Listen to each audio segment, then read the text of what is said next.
நீ 1000 கேட்டேன் கிடைக்கலன்னு பாட்டியே. நான் உன்னை மட்டும் தானே கேட்டேன். அத கூட முழு மனசா கொடுக்க முடியாது உனக்கு. எங்க இருந்து கேட்டதெல்லாம் கிடைக்கும். சரின்னு ஒரு வார்த்தை சொல்லு.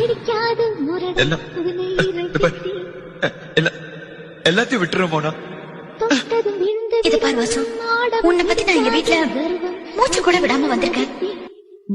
வாசு, நான் 9 கிலோமீட்டருக்கு பேசினா நீ 1 சென்டிமீட்டர் தான் பேசுற. ஏதாவது பேசு வாசு.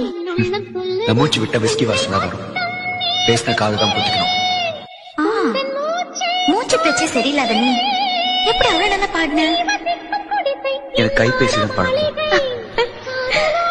இதெல்லாம் உனக்கு அனாவசியம். நல்லா பேச கத்துக்கிட்ட. இது போதும் வாசு, நான் உன்னை மாத்திருவேன். நான் அப்புறம் பேசுறேன். கேட்காமல எல்லாம் கிடைக்கிற ஃபேமிலி தான். இப்போ